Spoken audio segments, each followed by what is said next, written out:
నాయన దేశం కోసం కొట్లాడిన నాయకులకు కూడా గీతీల సంబరాలు చేయలే. ఏమిట్లకేం కాలే. అప్పుడే తెలంగాణ ముఖ్యమంత్రి రెడ్డి సారే అయ్యిండా ఏంది అన్నంత సంబరపడుతుండ్రు. పటాకులు, బ్యానర్లు, ఫ్లెక్సీలు, అబ్బో చెప్పవశం కాదు కానీ చూడండి. హైదరాబాద్లో మళ్ళా మహానాడు పండుగ అవుతున్నట్టు, ఎలక్షన్లలో పార్టీ బంపర్ మెజార్టీతో గెలిచినట్టు చంద్రాల సారు తెలంగాణ సీఎం అవుతున్నట్టు కనబడ్డది తెలుగు తమ్ముళ్ళ సంబరాలు చూస్తుంటే. ఓటు కొనవై జైల్లో పడ్డ రేవంత్ సారు బెయిల్ మీద బయటకు వస్తుంటే పండుగ లెక్క చేసుకున్నారు తమ్ముళ్ళు. తెలంగాణ పులిబిడ్డ టైగర్ ఆట మొదలైంది, సర్కార్ ఆట చెల్లదిగా అనుకుంటా రేవంత్ రెడ్డి సార్వి పెద్ద పెద్ద బొమ్మలు, బ్యానర్లు, ఫ్లెక్సీలతోని నిలబెట్టిండ్రు పట్నాన్ని. మూలకు పడ్డ జెండలన్నీ మళ్ళా నిలబెట్టిండ్రు రోడ్ల పోంచి.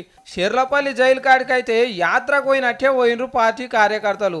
ఇక సార్ బయటికి వెళ్ళగానే దిష్టి తీస్తేందుకు గుమ్మడికాయలు, పసుపు కుంకుమ పట్టుకొని రెడీగా నిలబడ్డరు మహిళలు ఈడలరు. ఇక అభిమానుల నాగబట్టలేక పోలీసు వాళ్ళకే యాస్టకు వచ్చింది అనుకో. తెలంగాణకు ముఖ్యమంత్రి అవుతున్నాడంత జోరుగా జైలు కాడ సార్ని ఎదుర్కొన్నారు.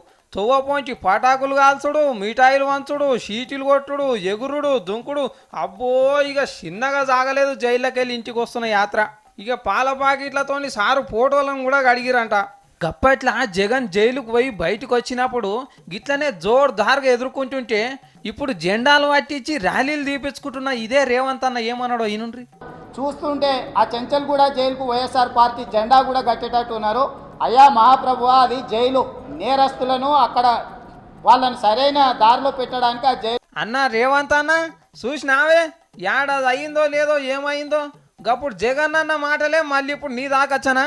గందుకే ఏదన్నా మాట్లాడేటప్పుడు డిక్షనరీలో చూసి మాట్లాడాలని. ఇక ఇదివరకు సంది జైలుకు పోయొచ్చిన వాళ్ళు వీరులు, శూరులు, మహాత్ములు అని చెప్పన్నా.